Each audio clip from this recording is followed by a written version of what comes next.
2 points. The first one being on EU funding. I think we must consider Malta will be participating in the next legislature of the European Parliament. Any of us being elected as MEP will have the opportunity to mold the new legislation regarding EU funding, right? And I think one thing we should really consider in the new legislation on EU funding is that projects funded by the EU should have at least a consultation involved with the interests of the community. So how is it that the EU is spending money in our communities? They care so much about having that little placard funded by the EU, right?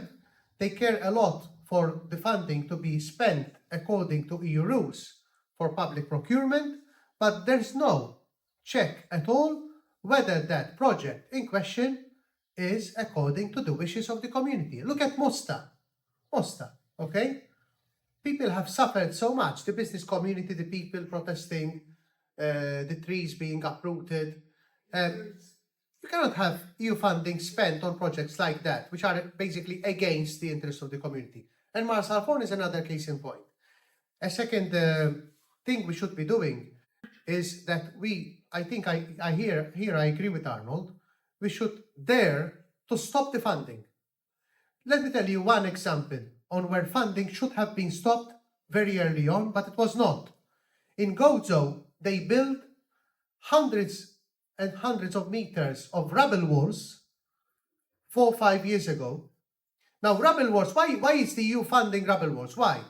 Because they are excellent for biodiversity, for all our creatures and nature living in it.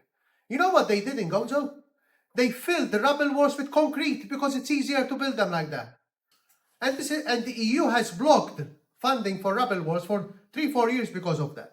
But we should have stopped that in its roots.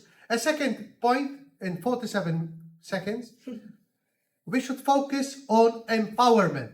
If elected MEP, this will be a key pillar of my mandate. I want to empower organizations like you, to take more assertive action. At the EU level, you already have a number of tools. You can do complaints with the European Commission, but you need technical guidance to do them correctly. You can do petitions in front of the European Parliament. Again, you need to do them in the right format. You can do PQs through your MEPs. I'm ready for that. And you can do court action. We need to empower civil society and citizens in Malta so that we can really defend the environment in a more proactive way. Thank you.